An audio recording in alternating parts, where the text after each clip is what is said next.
Acción. ¡Ey! ¿Qué pasa, agoreros? Hoy estamos aquí en otro episodio de Agoreando Podcast y hoy tengo el honor de entrevistar a Juan Daniel Tremiño, que es un periodista de origen nicaragüense que ha participado en muchos medios escritos, en programas de radio. Ahora tiene una iniciativa de noticias que tratan, bueno, sobre todo temas de política en Centroamérica, que se llama Coyuntura. Es una iniciativa suya y nos va a contar un poco la experiencia de cómo es embarcarse en el mundo del periodismo, sobre todo en un país con mucha represión mediática y dificultades para la libertad de la información, y también el cómo llevar una iniciativa de crear tu propia plataforma de medios, entre otras cosas. Así que, ¿qué tal estás el día de hoy? Gracias, Nico, por esta oportunidad. Estoy muy contento de estar aquí, A de ti, por la conocerte y entrevista. saludar a tu audiencia. Por supuesto, qué honor. Pues muchas gracias.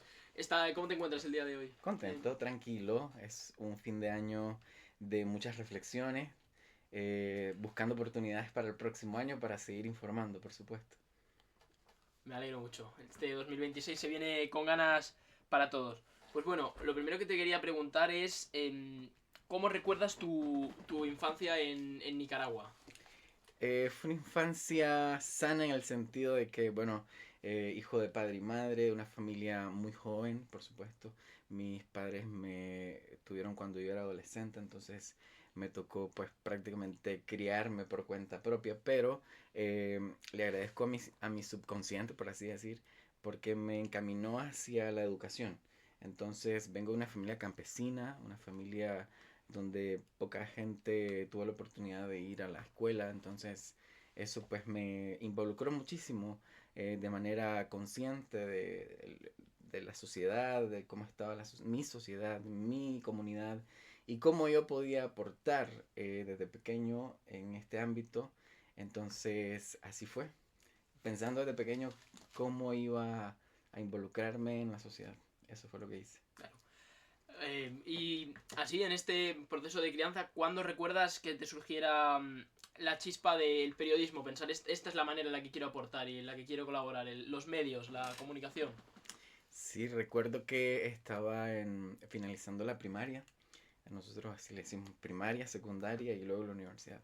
Entonces estaba en mi último año de primaria y yo me hacía la pregunta de qué era lo que quería estudiar. Entonces agarraba un peine, algo, un peine y me ponía frente al espejo a narrar noticias. Entonces, pero era como algo que lo hacía como diversión, ¿no? Y ahí fui encontrando que tenía un posible potencial, que eso era lo que me estaba gustando realmente y luego eh, cada periódico, retazo de periódico que llegaba a mi casa lo leía con muchísimo gusto, entonces lo fui teniendo claro desde corta edad, desde los 11 12 años prácticamente ya lo tenía claro y nada, solo fui trabajando a medida que avanzaba en la secundaria, cómo lo quería hacer, dónde lo quería estudiar y lo fui definiendo prácticamente. Pues que, Ya cuando terminé la perdón, la secundaria, ya me tocó decidirlo. Lo tenía clarísimo, más claro que cuando estaba en primaria y eso me permitió dar el paso al periodismo. Ya lo tenía así. pues qué bonito escuchar historias así desde pequeño, tener esas ganas y lograrlo. Y te quería preguntar, al haberte criado en Nicaragua, que es un país que, bueno, desde los 80, bueno, incluso antes ha tenido muchos conflictos por el poder, sandinistas contra contras, tal, tendría que hacer ahora un vídeo aparte para resumir todo, ¿no? Como la historia de cualquier país, pero sobre todo el reciente ascenso autoritario de Daniel Ortega. ¿Cómo se vivió eso para ti desde la esfera personal, criándote ahí y en tu entorno familiar? Claro, yo destaco que mi familia siempre fue antisandinista, entonces venía con ese plus, por así decirlo. Pero mi familia siempre estuvo muy comprometida con la democracia en el sentido de que participaba en procesos electorales a pesar de la incipiente democracia que nosotros teníamos. Yo lo tengo muy presente, ¿no? Cuando habían procesos internos en los partidos políticos o procesos electorales municipales. Siempre mi familia estuvo involucrada, entonces me gustaba muchísimo estar atento a las campañas políticas, a las noticias, etcétera. Sin embargo, cuando Daniel Ortega retornó al poder por segunda ocasión en el año 2007, yo estaba entrando a la secundaria.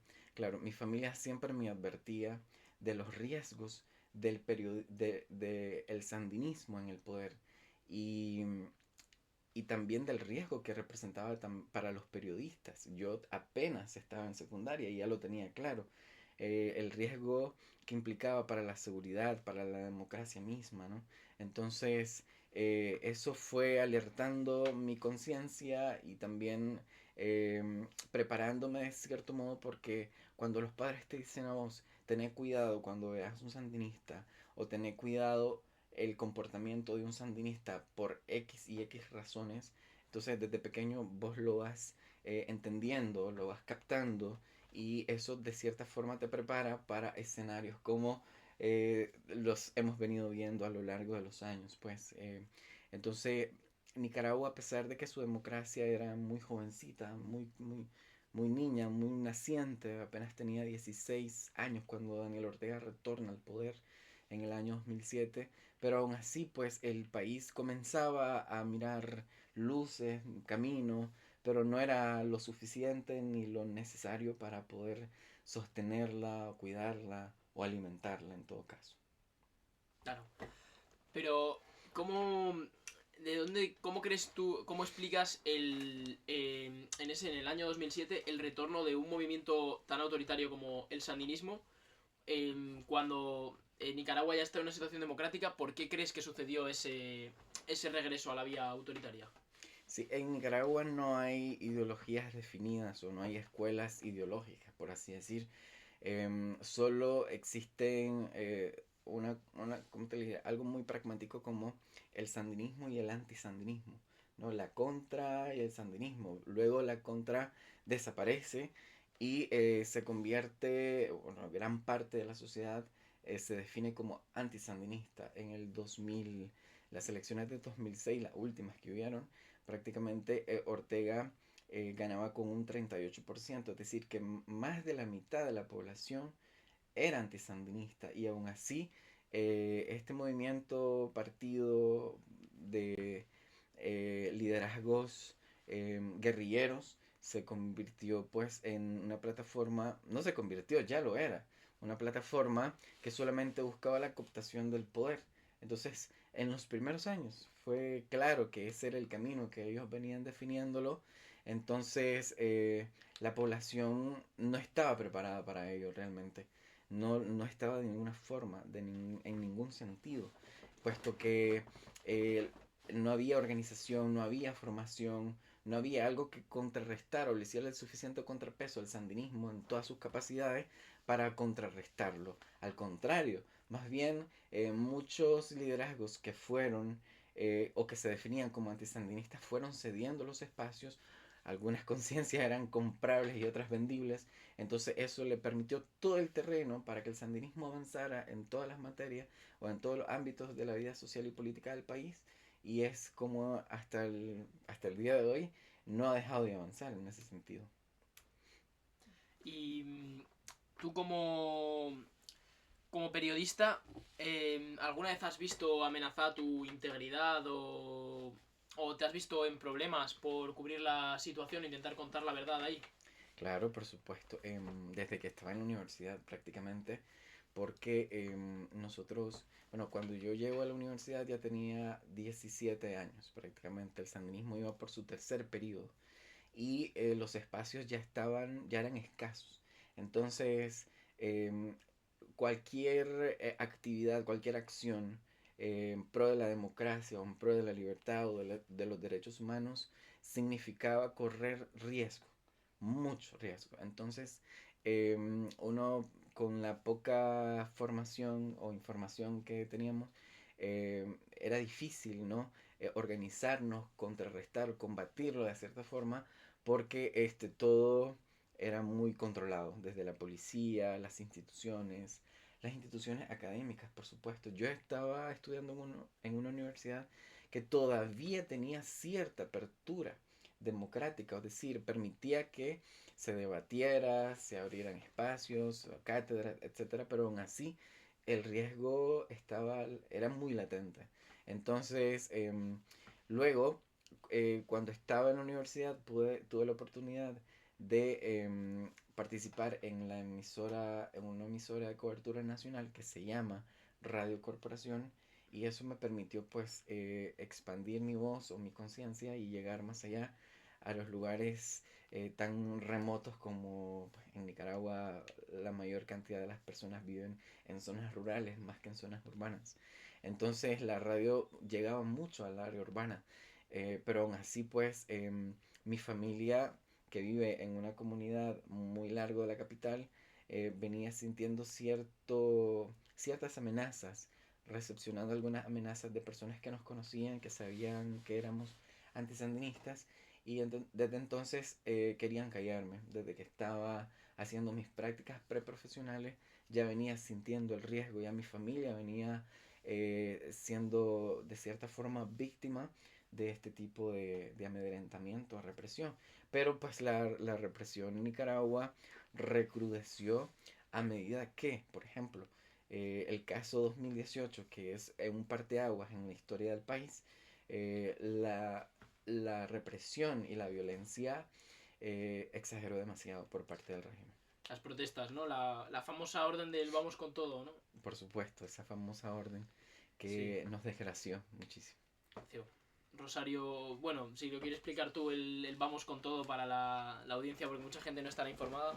Claro, primero me gustaría compartirte un poco de ilusión de lo que significó el 2018, la parte positiva, Ah, porque sí, sí. tiene que ver con, a pesar de que muchas generaciones no nacieron en democracia, estas generaciones se rebelaron de cierta forma con los instrumentos o el conocimiento que hasta el 2018 habían recepcionado. Es decir, que mi universidad, que fue la Universidad Centroamericana, y muchas escuelas permitieron, de cierta forma, un espacio mínimo para que se reflexionara sobre la situación del país, puesto que ni los medios de comunicación ni ningún otro espacio en el país permitía hacerlo, viendo la necesidad, ¿no?, de que el país se fuera a un colapso, pero también la intención del régimen de eliminar todos los espacios. Entonces, hubo un incendio muy grande en la reserva de biosfera de Osahuas, que es prácticamente el pulmón de toda la región centroamericana. Es decir, que es tan grande esta reserva que es capaz eh, de darle oxígeno al resto de la región. En fin, el gobierno no hacía nada, no tenía ningún, ninguna necesidad de contrarrestar el incendio, más bien la ciudadanía tenía como eh, sospechaba de que el incendio fuese provocado y que el gobierno no hiciera nada para sofocarlo. En fin, hubo una convocatoria, movilización por parte de un pequeño grupo de universitarios y la convocatoria fue bastante concurrida. Pero no solamente eso, sino que hubo energía, un nivel de intensidad y de contagio en lo que quienes estuvimos ahí, vimos, sentíamos que estaba por suceder algo, pero no teníamos la menor idea de qué era lo que podía suceder. No pasó una semana cuando el gobierno convocó a una reforma del Seguro Social que iba a modificarlo por completo, iba a traer serios prejuicios para el adulto mayor y para los jóvenes que ni siquiera habían empezado a cotizar al Seguro Social. Entonces convocamos nuevamente y la convocatoria fue aún mayor. Entonces, el gobierno se preparó para contrarrestarla y el vamos con todo fue a partir de ahí. Es decir, em, las manifestaciones que nosotros convocamos fueron absolutamente pacíficas, eran plantones en avenidas principales, en universidades, y estas convocatorias pues fueron reprimidas por fuerzas de choque que el gobierno había preparado. Estábamos acostumbrados a verla a lo largo de mucho tiempo, que vos te plantabas frente a un lugar y ellos llegaban y te quitaban, te golpeaban, etcétera. Pero esto fue mayor, fue a escala, porque la convocatoria no se había visto tanta gente en las calles pues por una causa, una razón. Eso fue exactamente el 18 el 17, perdón, de abril en la tarde. El 18 de abril en la mañana hubo otra convocatoria a continuar con las movilizaciones y había más gente. Pero el 19 en la tarde, el 19 de abril, a las 7 de la noche prácticamente el país estaba tomado por completo. Es decir, que los 4 puntos cardinales, los 158 municipios, estaban sublevados en contra del régimen. O sea, lo que marcaba prácticamente una alborada de un antes y un después para el país. Entonces ahí fue la orden del vamos con todo. Y el vamos con todo fue dirigido prácticamente por la esposa del presidente, que es Rosario Murillo, quien juega un papel bastante protagónico en esta historia, en la historia reciente de Nicaragua. Copresidenta, ¿no? Sí. Actualmente, ahorita, bueno, este año se reformó por completo la constitución para crear una especie de reinado, de virreinado, donde hayan dos reyes o dos presidentes. Ellos le llaman copresidenta. Pero bueno, para no ir a dar el paso, sino ir con lo que sucedió en el 2018, entonces la orden fue disparar a matar. Es decir, no distinguir, simplemente asesinar a aquel y aquella que se ponga de frente. Y en las primeras 24 horas de manifestaciones hubo al menos 60 muertos. En las primeras horas de manifestaciones, y esa fue la orden de disparar a matar. Y la mayoría eran adolescentes, jóvenes, universitarios o personas que acababan de salir de su trabajo y se unieron a una manifestación, y los disparos eran en el tórax, en la cabeza, en partes distinguidas del cuerpo, donde podían asesinarte con un solo disparo. Es decir, que la represión fue brutal, nefasta y a bala viva. No era como gases lacrimógenos, como cualquier represión común, ¿no? Que se ve, que te reprime la policía con gases lacrimógenos, con a manzabolos le llaman ya, con palos, no, era con bala, con disparos de AK-47 en su mayoría. Duele oír estos testimonios, estos problemas que vive la gente en su lucha por sus derechos y por la libertad en muchos sitios del mundo. Y te quería preguntar, tras vivir estos eventos, tal, tuvo un momento que viniste a España. ¿Cuándo decidiste venir a España y por qué? ¿Qué lo desencadenó? Claro, yo me tomé la tarea, por supuesto, como periodista, de documentar hasta el último momento todo lo que miraba. No hubo descanso. Desde abril hasta agosto de ese año, que fue mi primera salida del país, no hubo descanso, no hubo un solo día. Fueron día tras día de narrar y contar muertos, asesinatos, desapariciones, ejecuciones, encarcelamientos masivos. Es decir, tuvimos las cárceles repletas de jóvenes que se rebelaron, se manifestaron en contra del régimen pacíficamente, y eso fue a lo largo y ancho del país. Entonces, cuando ya comenzamos a ver que a nuestros colegas comenzaron a reprimirlos, no solamente eso, sino a perseguirlos, a em, confiscar medios de comunicación, a asesinar a periodistas en cobertura, en directo. Por ejemplo, el caso de Ángel Gaona, que fue uno de los colegas a, a quien, a quien nos dolió muchísimo su muerte, porque él estaba dando cobertura desde su celular, en un Facebook Live, y un policía lo asesinó de espalda. Es decir, el disparo fue directo a la cabeza. Entonces, ahí teníamos pues el claro ejemplo de lo que nos podía suceder a los periodistas que estábamos en el terreno cubriendo la noticia, pero también el riesgo de que para el régimen éramos considerados una amenaza, porque esto significa, documentar significa que todo este material, que todo lo que nosotros recopiláramos, sirve para denuncia internacional, para calificar estos acontecimientos como crímenes de lesa humanidad, como las claras violaciones a los derechos humanos de los nicaragüenses. Entonces, la persecución era voraz en contra de nosotros. No teníamos descanso, a pesar de que andábamos en casas de seguridad, fuera de nuestra zona de confort. No podíamos estar en un lugar donde alguien nos reconociera, porque era muy peligroso y la policía siempre andaba detrás buscándonos.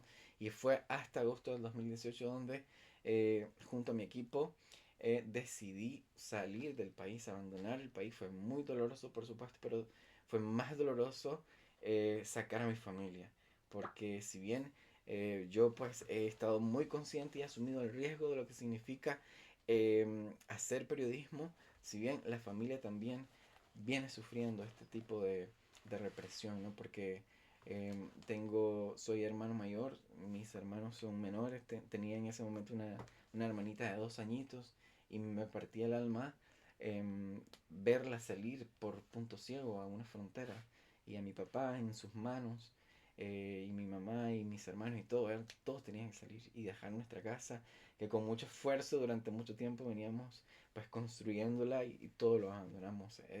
Es el punto de partida de la vida misma cuando ya decides abandonar de manera forzada e inmediata el país. Vaya, bueno, pero me alegro de que estáis ya todos a salvo aquí.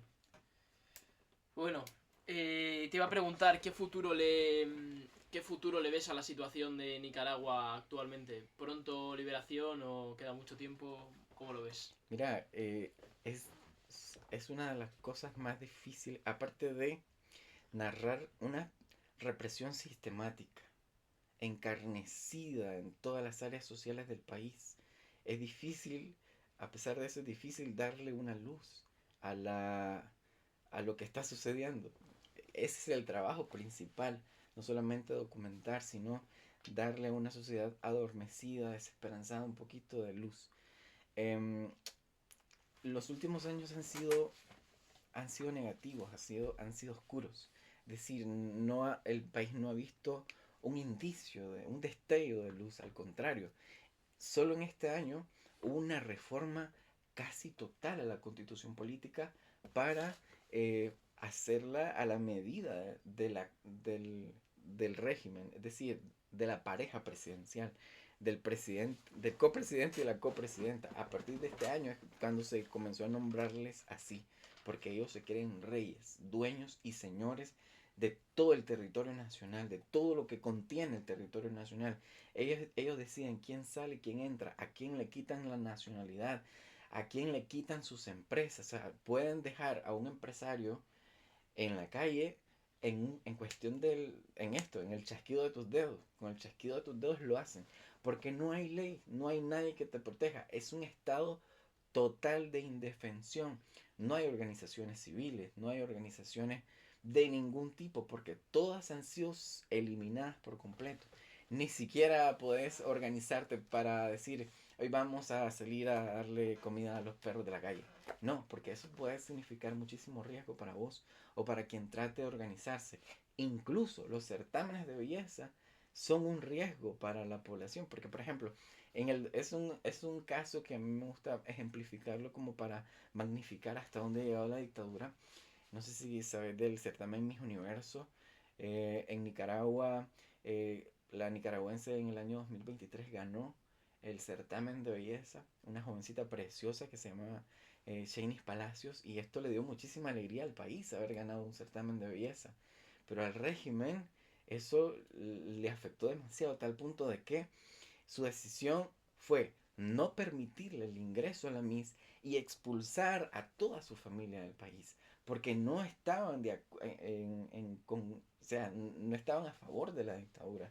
Y en algún momento la Miss participó en una manifestación estudiantil, pero fue tiempo atrás. Y por un ejemplo como ese, ya te doy el caso, pues, por ejemplo, allá no hay Cruz Roja siquiera. La Cruz Roja fue confiscada y ahora le pertenece al régimen.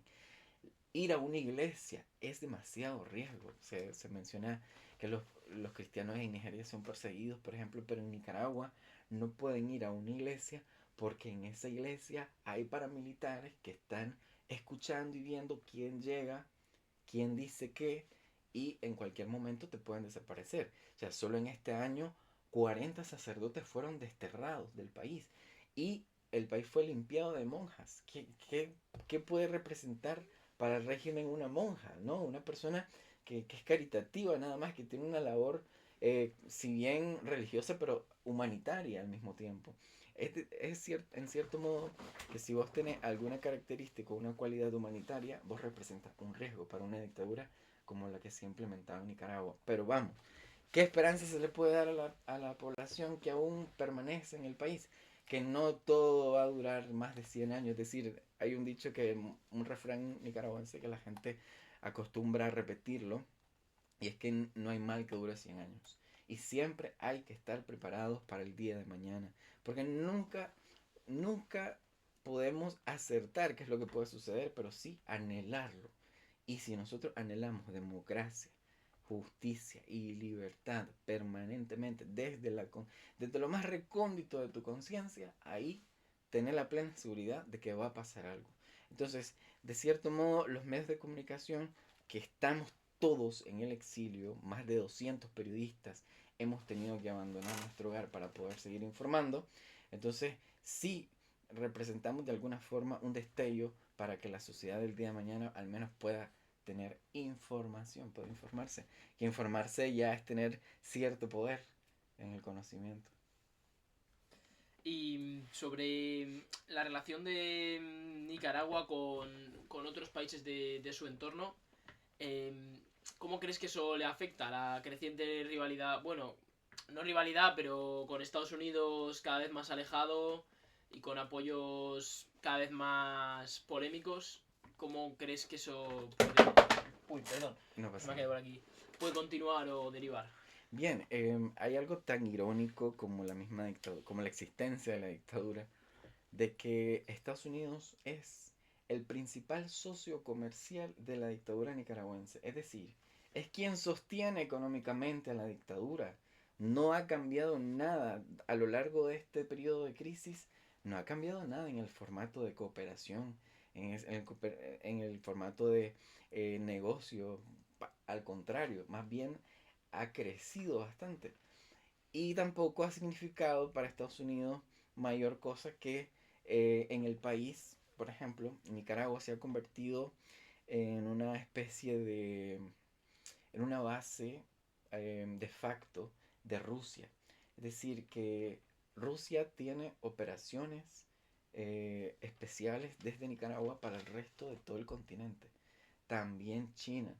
Y el régimen iraní en los últimos años ha ido incrementando su influencia en Nicaragua. Entonces, no solamente tenés a Estados Unidos como principal socio comercial, sino que el régimen tiene el respaldo de China, Rusia, Irán, pero también convirtiendo al país como el centro de operaciones de estos tres países para el resto del continente.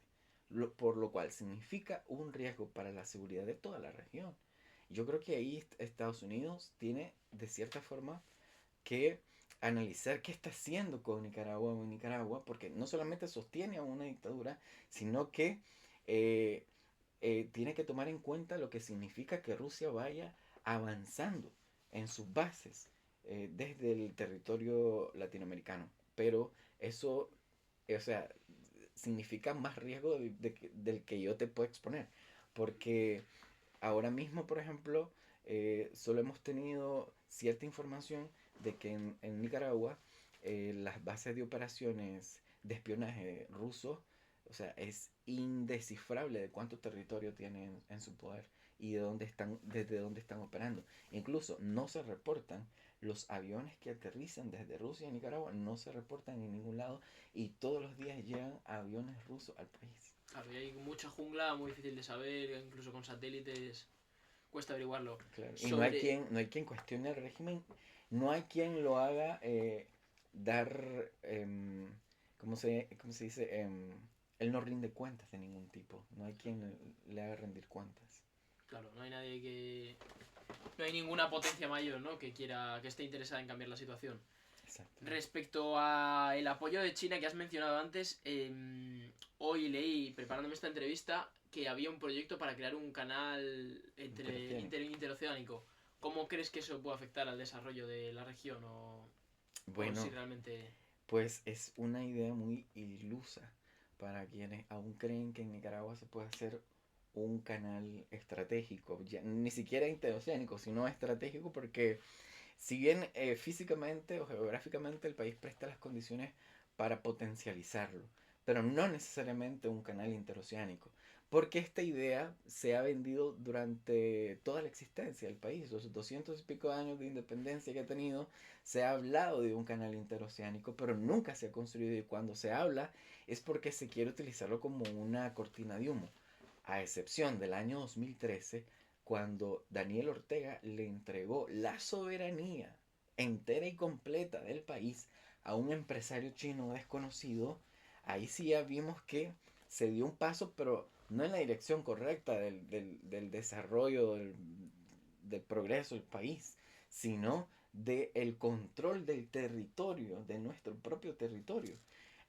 Bueno, no se avanzó en absolutamente nada. Se dijeron que el megaproyecto iba a costar 50.000 millones de dólares y no cayó un solo céntimo. Pero no solamente eso, sigue en riesgo la soberanía del país porque la ley está vigente.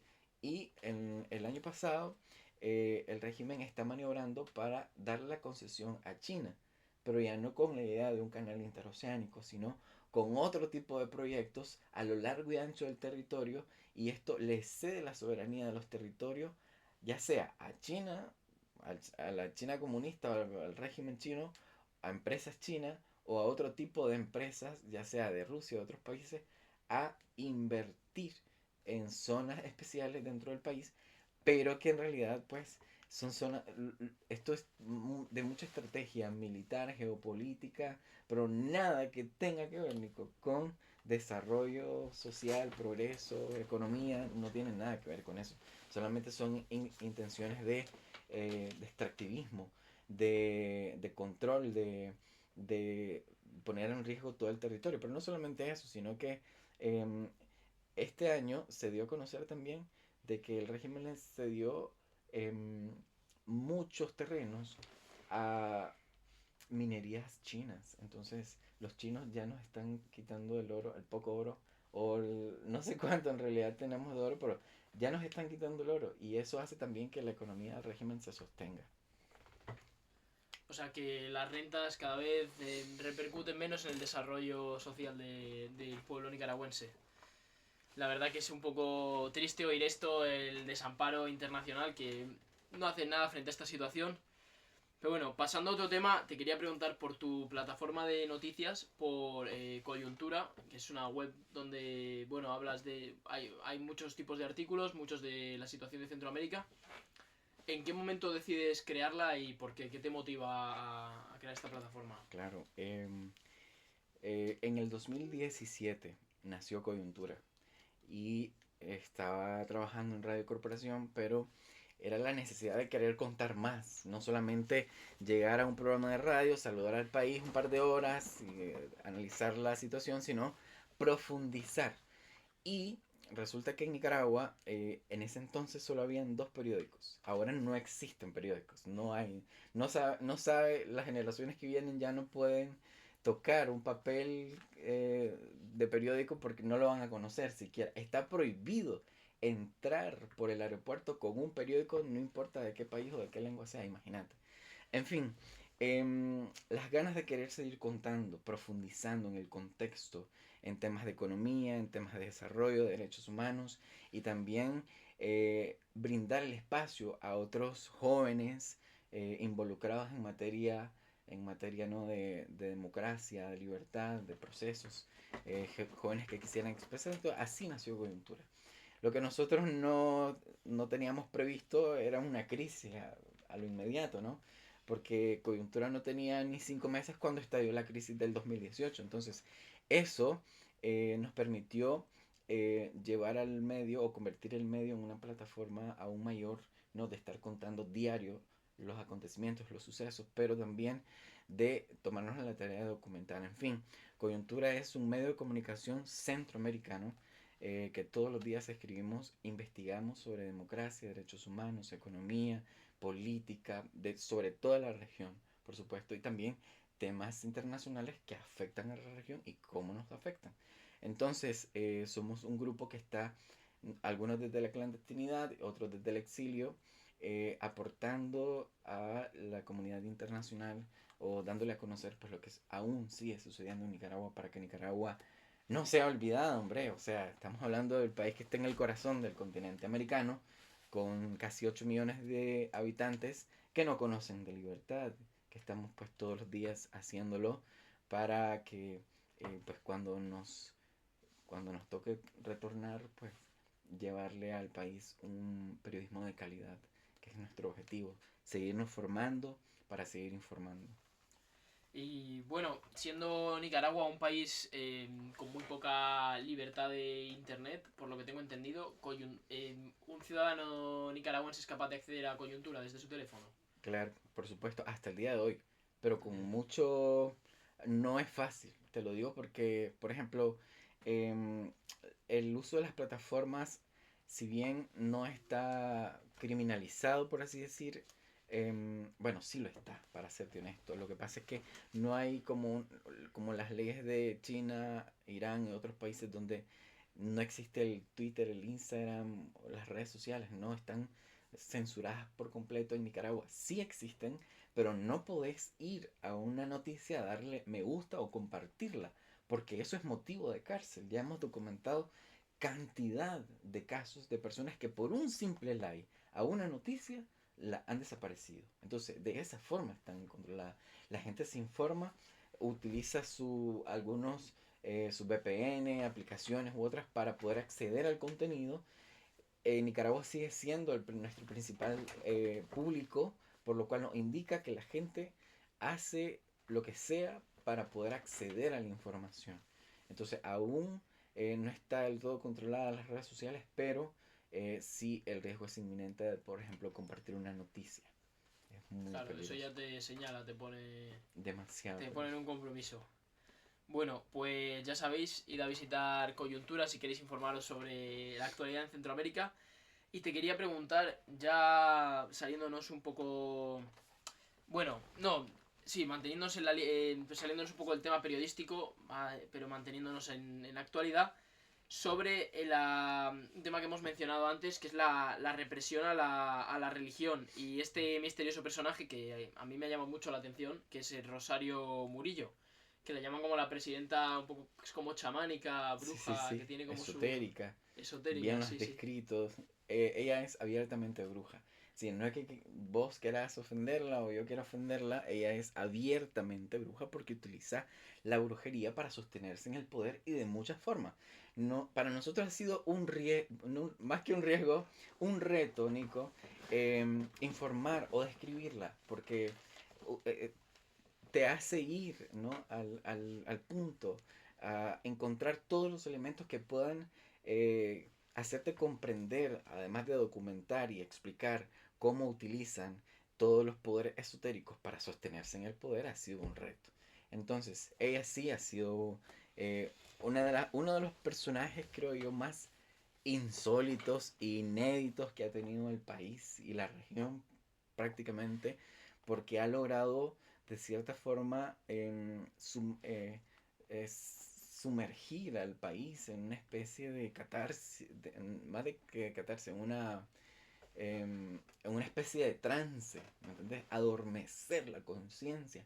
Y no solamente adormecerla, controlarla, manipularla, a tal punto de que el objetivo de esta señora es convertir a una organización guerrillera en un dogma, o sea, en una religión más que pueda sustituir las religiones convencionales, las ya conocidas, y, o sea, suplirlo todo. Es decir, que vos, para poder, por ejemplo, acceder a una plaza laboral, a una beca estudiantil, a un puesto común y corriente, vos tenés por obligación que tener una credencial del partido, asistir a las reuniones de ese partido, darle un diezmo a ese partido. Y no solamente eso, vos tenés que aprenderte todas las canciones que son compuestas para la familia, aplaudirles, homenajearlas, poner la foto de ella en tu cabecera, en la entrada de tu casa, en la entrada de la ciudad,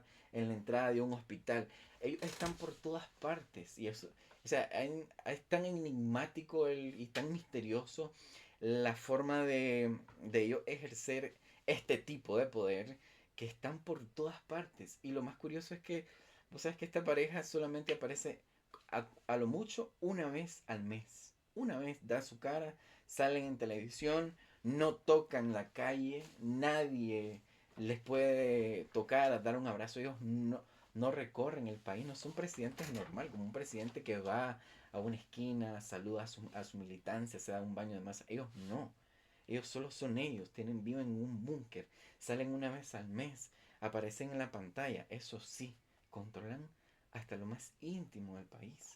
Lo más íntimo, o sea, ellos pueden acceder a información remota en cuestión de un chasquido de dientes, pero hay mucho más de este personaje, del misterio que hay desde cómo se viste de Rosario Murillo, por ejemplo, cómo utiliza todos sus atuendos. Es más amuleto que persona. Ella ya no es persona. Está tan llena de amuletos que cree que con eso controla, gobierna, hace y deshace en el país. Y de cierta forma sí lo es, así es.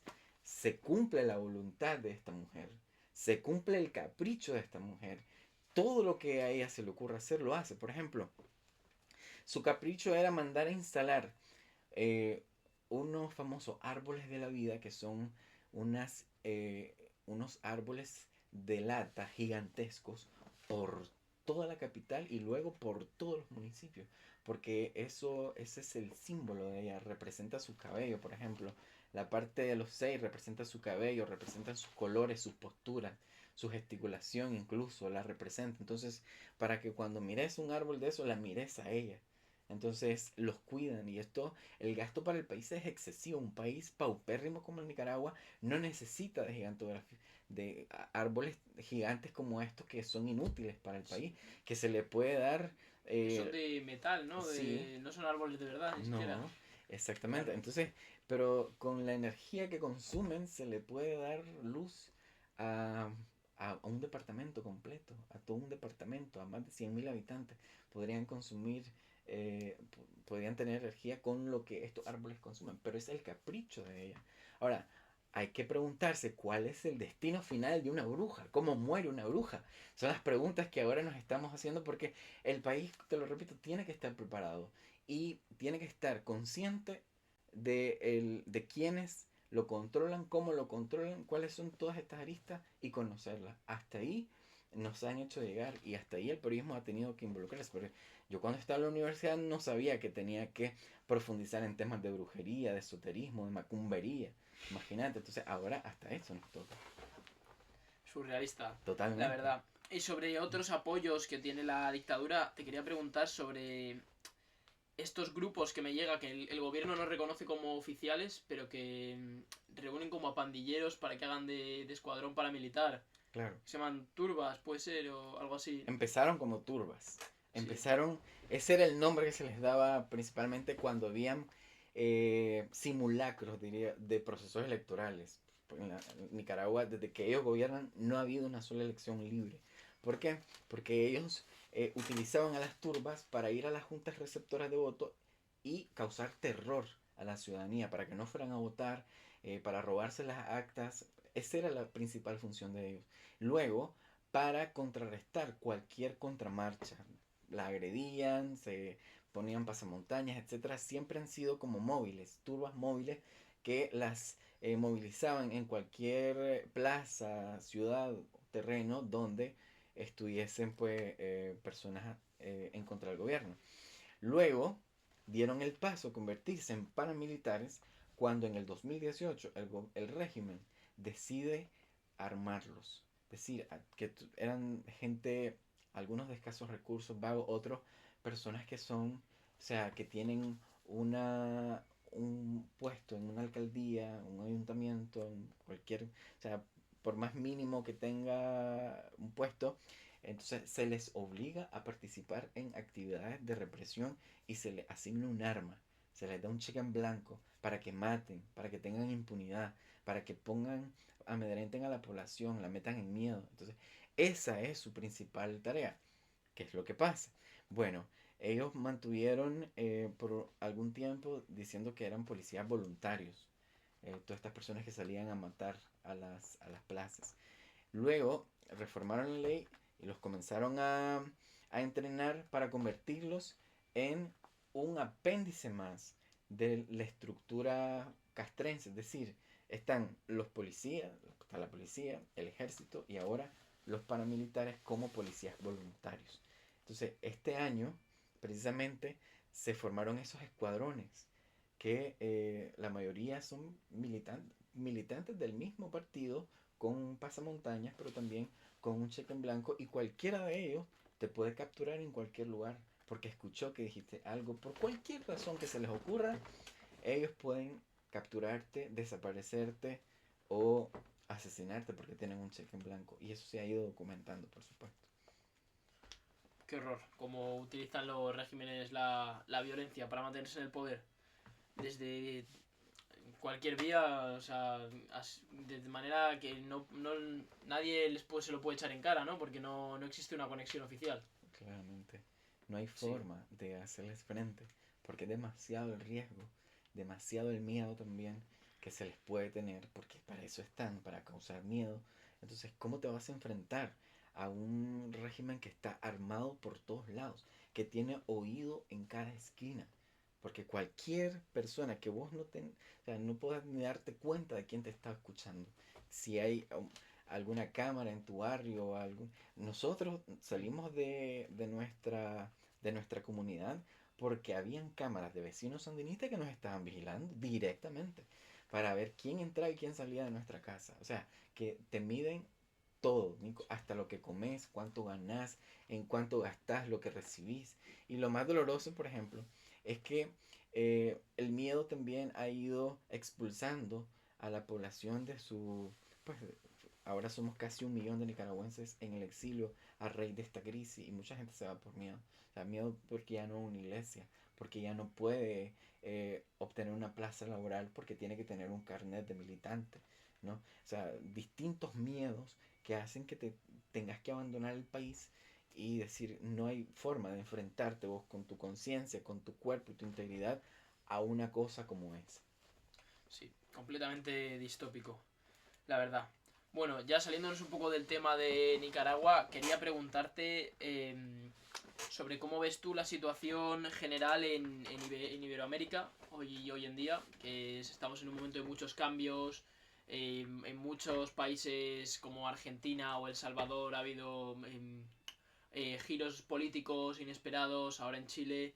¿Qué, ¿Cómo ves tú el futuro de la situación de Iberoamérica? Político, A ver, es muy general, porque en Iberoamérica es muy general. complicada, Bueno, pero pero en los últimos, bueno, las últimas 3 elecciones, que fue el caso de Honduras, Bolivia y Chile, que dieron un giro a la derecha, pero, a ver, esto, para ser pragmático, significa muy poco. En temas democráticos significa poco. Pero a mí lo que me preocupa más es el avance del chavismo. Y te lo digo con todas sus letras porque este, como, es un peligro inminente, no solamente para el futuro político democrático de un país, sino el futuro de los derechos humanos, de las libertades mínimas de un país. Entonces, te lo digo porque soy un caso de cómo esto puede desubicarte por completo, no solamente de territorio, sino de la región misma. Y el chavismo por mucho tiempo ha venido controlando muchos países, lo hizo en Argentina, lo hizo en Bolivia, lo estaba haciendo en Honduras, te lo digo porque vengo de Honduras, de documentar el proceso electoral de Honduras y la gente sentía el riesgo de que cómo el chavismo iba avanzando y estaba a punto pues de llevar a un colapso democrático al país, pero se evitó. Em, También lo más lamentable es cómo a Estados Unidos le importa muy poco también la democracia en la región, muy poco. Para la nueva administración, o la segunda administración de Trump, sus prioridades son más bien expulsar a los latinos, sacarlos, y la mayoría de los países viven por las reservas por las reservas familiares, pues las remesas, perdón, las remesas familiares. Nicaragua es un claro ejemplo.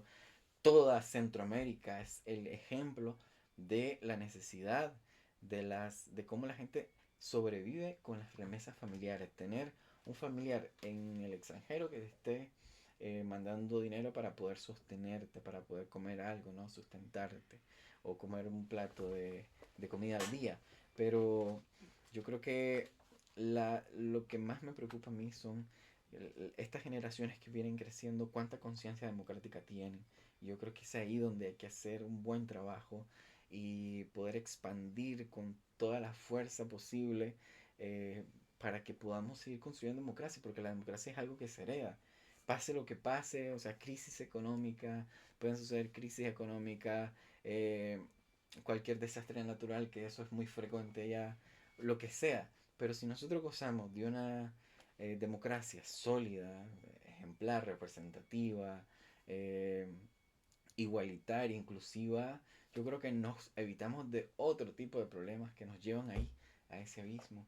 Yo creo que también tenemos que hacer mucha conciencia de cómo recuperar a Cuba de esa situación en la que está, eh, que no ha, durante los 60 y pico de años que tiene, los últimos 60 años, no han conocido democracia, necesitan, deben de dar el paso hacia la democracia. Todos los países deben de comprometerse más allá de denunciar a Estados Unidos por un bloqueo económico. Yo creo que lo que hay que exigirle a Cuba es que dé apertura democrática, y luego Nicaragua. Yo creo que no va a ser muy difícil cuando desaparezca el régimen Ortega Murillo, pues ir eh, poniendo los cimientos para decir aquí vamos a construir democracia, que es lo más importante, creo yo. ¿Y cuál crees que es la razón que hace que tantos países como vemos de Iberoamérica acaben cayendo en autoritarismos de este tipo? Acabe surgiendo el chavismo o la dictadura en Cuba, en Nicaragua. ¿Por qué se perpetúa en el tiempo? A pesar de que hay desarrollo económico, ¿qué es lo que... ¿Qué factor dirías tú que...? Eh, Es eh, una pregunta un poco complicada, porque Bastante son muchos factores, no hay uno multifactorial, solo, pero... diría un colega, es multifactorial, por Multifactorial. supuesto. A ver, pero yo lo que he venido trabajando durante los últimos años, que en el tema de la democracia, porque me involucra, me interesa, porque eso es lo que se hereda. O sea, más allá de la economía, te lo decía, más allá de todo esto, lo que nosotros heredamos es democracia. A ver, siempre hacemos como referencia a Chile, pero también Uruguay y Costa Rica, por su sistema, ¿no? Que es bastante robusto, son pujantes, no tienen nada que envidiarle a otros países, no solo en términos democráticos, sino en muchas otras áreas, Sí, ¿no? calidad de vida, economía... La apertura, la igualdad, la Sí, seguridad, etcétera. Entonces, esto te puede dar una respuesta, te puede brindar una respuesta, que desde la democracia se pueden cuidar todas las fronteras, se puede ir haciendo frente a todas estas necesidades que nuestros países hasta el día de hoy no dejan de padecer.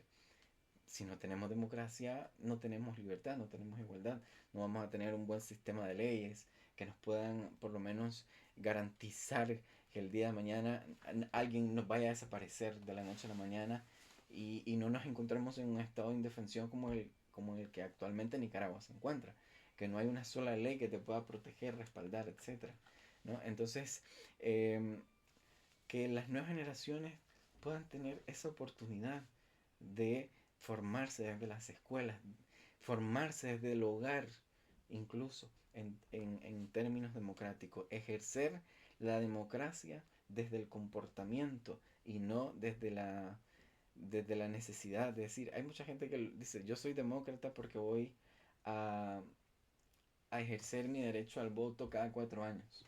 No va de eso, va de involucrarte desde las necesidades más básicas y elementales en tu día a día.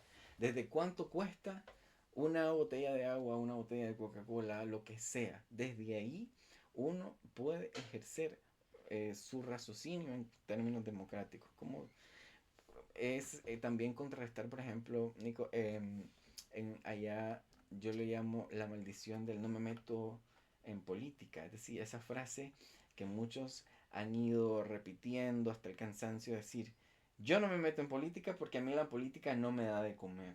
Hombre, eso es una gran equivocación, es un error, uno de los peores errores que yo he podido escuchar y a conciencia, porque la política, si bien no te da de comer, define qué es lo que vas a comer. Si bien la política no te da de comer, de la política depende si tenés trabajo. ¿Cuánto cuesta el pasaje con el que te movilizas a cierto lugar? ¿Cuánto cuesta la recarga que tu móvil necesita? ¿Cuánto cuesta lo que cuesta? Desde ahí uno tiene que estar consciente de que la política está en todo es tan necesaria, pero no solamente la política. La conciencia democrática va de que vos te puedas sentar con tus amigos, con tus colegas, con tu familia y poder intercambiar una palabra con la otra sin vos agredir a la otra persona, ni verbal, ni física, en ningún sentido. Que la democracia sea esa, que se construya de esa forma, que demos un paso a la civilización. Esa es más mi preocupación y la civilización va precisamente de las garantías que la democracia nos permite. Poder acceder a una educación de calidad, poder ir a las escuelas, poder tener cómo llegar a una escuela también. No solamente ir a una escuela y comenzar a recibir cualquier tipo de en vez de educación, Adoctrinamiento. adoctrinamiento, que es lo que pasa en muchas regiones de Latinoamérica, específicamente en Nicaragua. Entonces, educación hay, pero no es una educación que realmente te eduque, te forme, te construya como un ciudadano cabal, capaz, consciente, ¿no?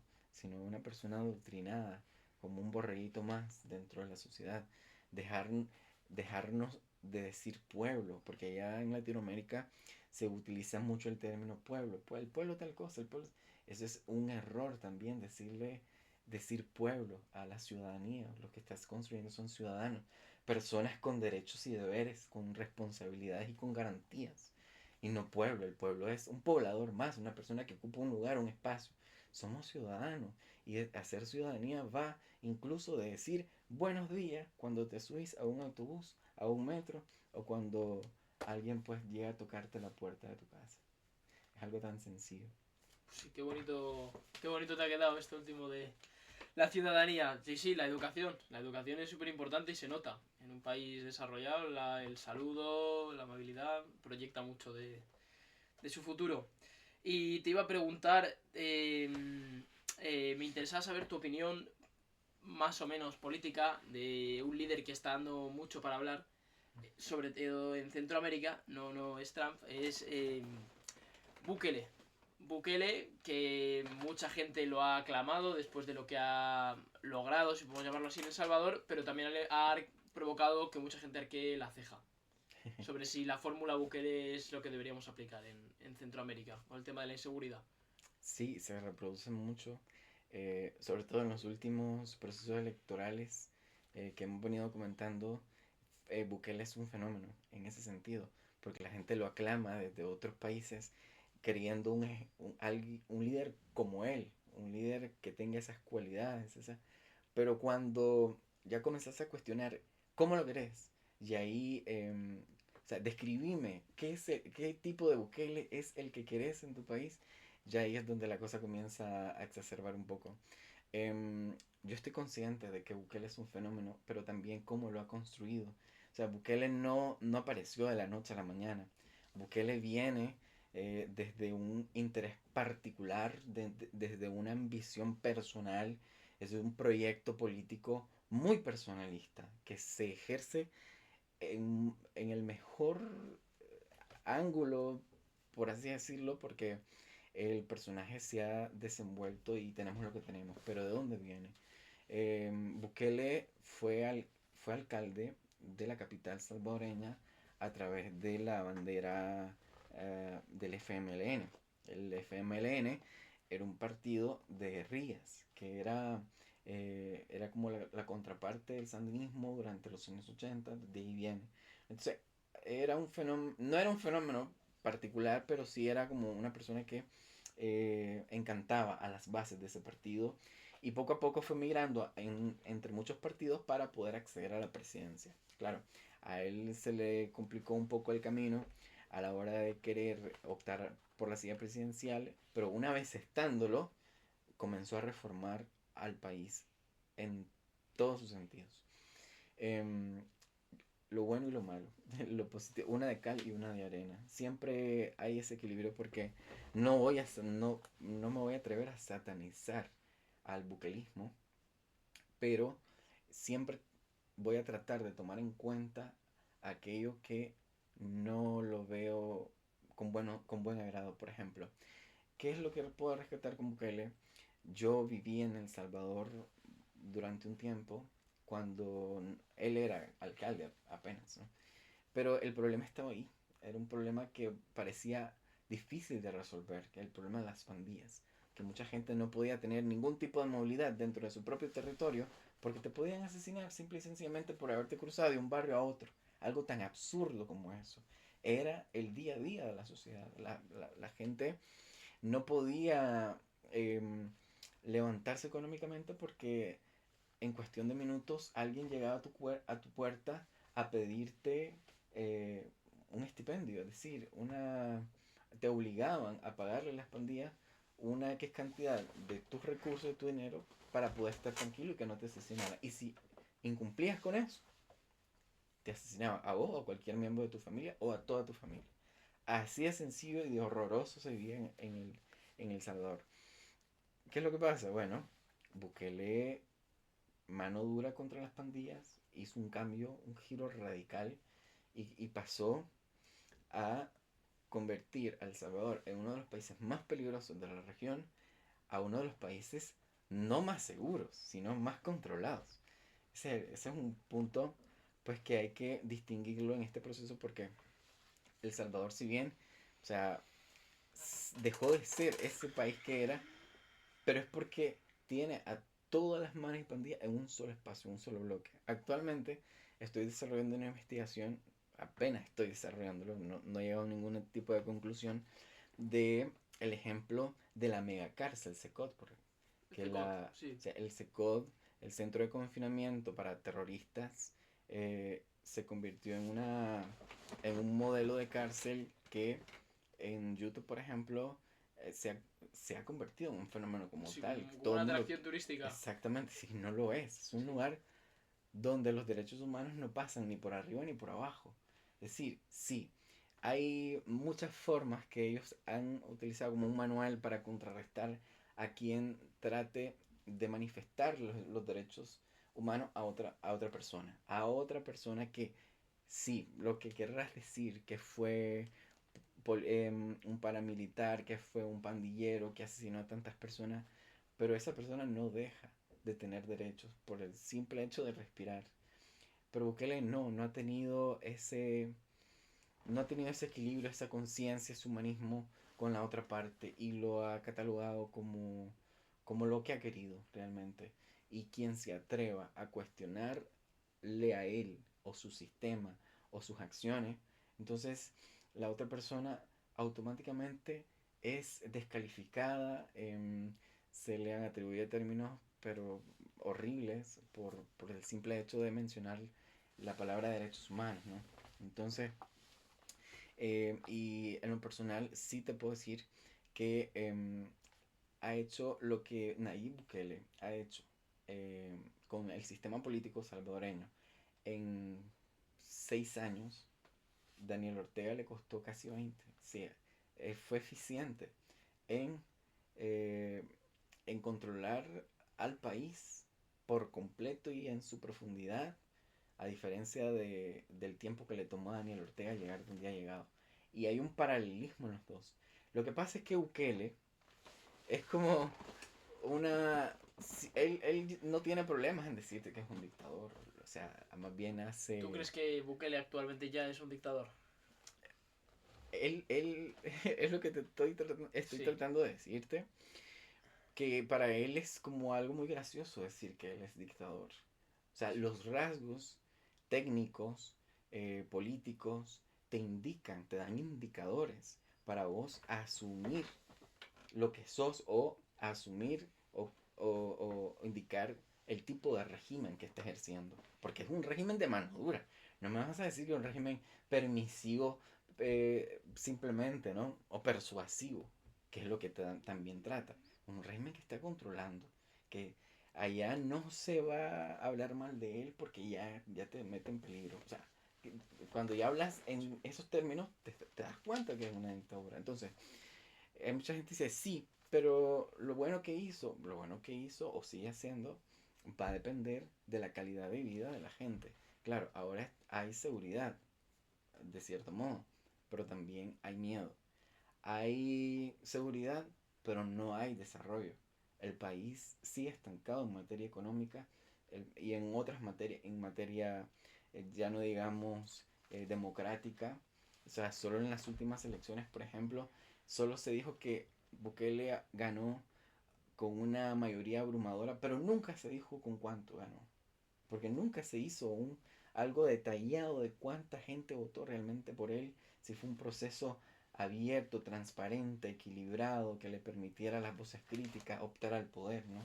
Porque lo primero que hizo fue reformar la constitución para controlar el 98% del Congreso. Es decir, que solo hay 2 diputados opositores en ese Congreso que tienen. O sea, Solo ¿cómo, dos. cómo, vas a, ¿cómo vas a decir que sos un gobierno democrático si reformaste la constitución para controlar el 100% del territorio a través de personas allegadas, pero también el Congreso permitiendo solo 2 diputados opositores? Y, o sea, solo 2. Y para él es difícil. Imagínate contrarrestar el discurso de las únicas 2 mujeres que están votando en contra de lo que no les parece, pues la voz independiente de ellos. O sea, a esas mujeres las descalifican, les dicen cualquier cantidad de términos para desvergonzar su postura. Y al final, ¿dónde queda la democracia? ¿Dónde queda la democracia? Te puedes preguntar una vez que entras y salís del Salvador, ¿dónde queda la democracia? El Salvador, yo amo muchísimo el país como tal y su gente. Yo creo que al resto de Centroamérica, las personas más carismáticas, benevolentes, agradables, están en El En El Salvador. Salvador, ¿no? Vos Un has- saludo desde aquí, desde El Claramente, vos Salvador. llegas a El Salvador y desde que estás en lo opuesto estás haciendo amigos. Cantidad de amigos que tengo allá y como yo me he ido a formar y a compartir mis experiencias con otros colegas, me duele, Nico, decirte que el país se está quedando sin periodistas. Es decir, cada vez hay menos espacios, más control y miedo. Entonces, solo en este año, casi 70 periodistas han tenido que salir de El Salvador porque siente que están en riesgo. Entonces, ya tenés una cifra, ya tenés Terrorífico. un método. Te lo digo yo que vengo de Nicaragua, donde ya no queda un solo periodista en un medio de comunicación, ni la forma de hacerle contrapeso al régimen. Entonces ya con eso te dice, pero Pues sí. demasiado. Pues eso, antes de cantar victoria hay que analizar siempre a qué costo, ¿no? ¿A qué Como el costo? caso de El Salvador. Bueno, y ya acabando la entrevista te voy a hacer las dos preguntas típicas que le hago a todos los invitados. Y una es si tienes alguna recomendación cultural de libros o películas que a ti te hayan marcado personalmente o que hayas consumido recientemente y te hayan gustado mucho, que te gustaría recomendar a la audiencia del podcast. Claro, me gustaría, sobre todo a quienes tienen algún tipo de simpatía con el periodismo y cómo se narra, eh, el último que me acabo de leer es Ébano de Richard Kapuscinski. Él te enseña muchísimo a describir el espacio, el entorno, el lugar. Bueno, Ébano es una guía no turística, sino antropológica casi de África. Entonces es precioso el libro. Richard Kapuscinski es uno de los maestros de generaciones en el periodismo. Este escritor, periodista, principalmente escritor polaco, creo que nos da una lección brutal. Eh, como estamos en épocas de fin de año, me gustaría sugerir The Outlawer, Los Olvidados, una película navideña. Creo que Ah, de Holdover, sí, The sí, sí, ya sé Holdover, cuál es, ya sí. sé cuál es. Los que se quedan Los que en se quedan, español, sí. sí, muy buena. Eh, Esa película eh, a mí me cruza, me traspasa por dentro, por fuera. Yo no la dejo de ver, sobre todo en esta. Creo que es un regalo en materia de humanismo por personas que en fechas como estas es difícil de sonreír, de decir que están felices o de eso. Te lo digo Sí. yo como Yo, exiliado, yo, ¿no? yo, Me ha yo, marcado muchísimo. yo cuando la fui a ver al cine casi lloró, hace 2 años, la verdad, muy bonita. Muy conmovedora, la recomiendo. Sí. Y por último, ya que este podcast lo ve sobre todo mucha gente joven, si tienes algún consejo para la juventud, bueno, que tú eres joven dentro de lo que cabe, pero para Todavía. quien aún se está formando, aún tiene proyectos de futuro, un consejo tuyo personal que les puedas dar. Claro, yo incentivo mucho a que dependiendo del nivel de formación que tengas o independientemente del nivel de formación que tengas, la educación es el pilar de tu vida, el que te va a llevar a otro espacio, a otro lugar donde, que te lo mereces muchísimo. Lo que te quiero decir es que tu aspiración tenga que ver con eso, con la educación. Llegar a largo a través de la educación sería mi mejor consejo que le daría a cualquiera. Tener aspiraciones, ambiciones y sobre todo involucrarse en el tema de la democracia. Sobre todo no darla por sentada en ningún país del mundo, Nico, porque la democracia es nuestra libertad, es nuestro futuro, es la garantía de que podamos seguir existiendo. Te lo digo como alguien que la perdió en su país. O sea, haber perdido la democracia en nuestro país te puede ejemplificar o significa eh, perderlo todo, perder tu familia, tu vida, tu historia, tu espacio.